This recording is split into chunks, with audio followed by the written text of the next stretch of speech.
Hi, I'm James Nelson, partner of Massey and Ackle. Happy holidays. I'm here for the December 2013 Nelson podcast.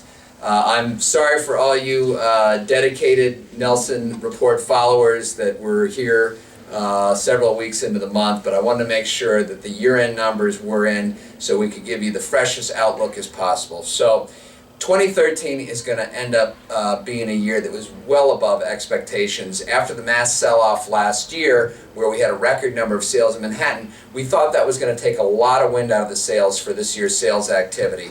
But the second half of this year was incredibly strong. As pricing records were hit, we saw new inventory come online, and as a result, it looks like we're going to have upwards of $40 billion in sales for 2013. This is a little bit shy of the $41.1 billion that transpired in 2012 and far off the mark of 2007's $63 billion.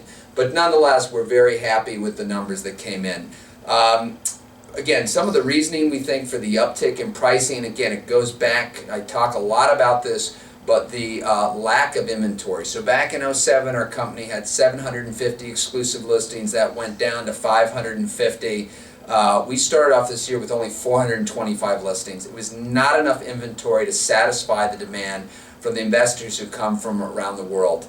The big story in 2013, though, was land prices. Land prices this year look like they're going to end up averaging over $500 a foot in Manhattan. This is a 50% increase over the last 2 years. It's almost double what it was in 2007. We've also seen several prime sites trade for over $1,000 a buildable foot. The office market has also been very strong. The tech sector has been booming, and as a result, Midtown South rents are over $60 a foot. And large office developments like Hudson Yards, World Trade Center, they're only building once they have tenants in hand. So the vacancy right now is still high single digits. What that has done is made the fundamentals very strong and attracted a lot of worldwide interest.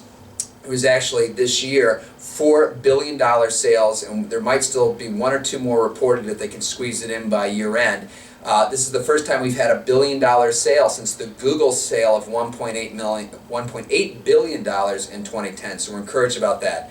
Okay, so what are the projections for 2014? What are we in for? We think sales volume could break a record. Yes, it could eclipse 2007's $63 billion. Why is that? Our inventory is looking very full right now. Our company has already brought up to about 530 listings. Our office alone has about $4.25 billion of inventory.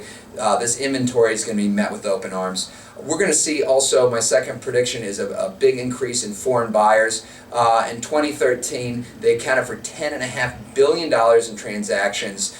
The Chinese and from Singapore, they were two countries that weren't even on Real Capital Analytics list for 2012. I expect we're going to probably have over $15 billion in investment in New York City alone from foreign countries next year. Pricing.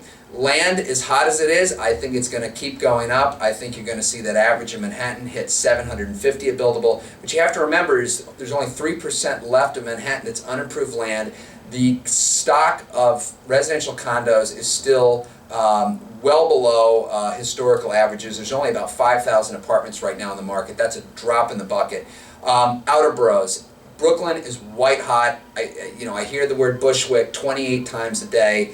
Manhattan-based investors want to be out there. We are seeing a shift. A couple of years ago, about 68% of the building sales were in the outer boroughs. This past year, it's going to be close to 80%. I think we're going to see that increase as there's more interest, and it's not going to just be about Brooklyn, Long Island City. Certainly with the tech campus in Roosevelt Island, we're going to see a lot of the interest shift there, and then on to Northern Manhattan and the Bronx. Debt, I think we're going to be in this pocket for another year or two. The Fed needs to keep the machine going, so I think interest rates are going to stay low. CMBS, I've heard estimates that next year there could be over $100 billion of issuance. Again, these are at conservative loan to value, so I don't think we'll ever see what we saw in 2007. Okay, so what are the three major concerns? And then I'll let you all get off to your holiday parties and celebrate the new year. The asset bubble. Again, we look at this low interest rate environment and all the velocity that's occurred as a result. We all know there's going to be interest rate increase. It's just a question of when. For many say it's probably a 2 to 3 year period, and when it happens, there's going to be a spike. And I think you're going to see that drastically affect pricing. Increased operating expenses. We're very concerned with real estate taxes, especially in New York City. Right now, real estate taxes account for about 40% of the $70 billion city budget. Also, you look at water and sewer increases. It's a real issue. And what it's doing is eroding the NOI. So if we can't count on continued cap rate compression, if the operating expenses keep going up and tenants start pushing back on rents, I think that's going to be definitely some downward pressure on pricing. The final thing is core assets right now. I've heard a lot of smart investors say that that pricing is really held up by the global interest that keeps coming in.